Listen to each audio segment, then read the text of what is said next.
حضرت صلی اللہ علیہ وسلم نے ایک موقع پر ارشاد فرمایا کہ جو بندہ اللہ تعالیٰ کے راستے میں اس کا فضل چاہتے ہوئے روزہ رکھتا ہے تو اللہ تعالیٰ اس کے چہرے اور آنکھ کے درمیان 70 خریف کا فاصلہ پیدا کر دیتا ہے.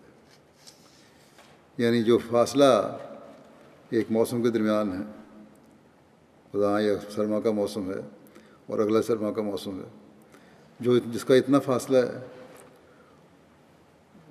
وہ 70 خریف کا فاصلہ پیدا کر دیتا ہے. یعنی یہ ایک خریف اور دوسرے خریف میں 1 سال کا فاصلہ ہے. تو اتنا فاصلہ پیدا کر دیتا ہے جو 70 سالوں کے برابر ہے. تو یہ ہیں روزے کی برکات. یعنی اور یہ ہے وہ تقویٰ جو روزہ پیدا کرتا ہے. روزہ صرف 30 دن کے لیے تقویٰ پیدا نہیں کرتا، بلکہ حقیقی روزہ 70 سال تک اپنا اثر رکھتا ہے.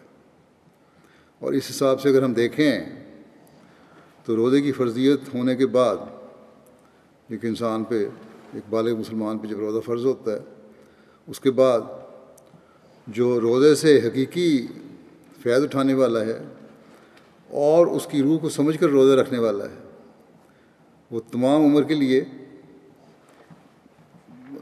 کے لیے ہی ان برکات سے فیض پاتا رہے گا جو روزے میں اللہ تعالیٰ نے رکھی ہیں.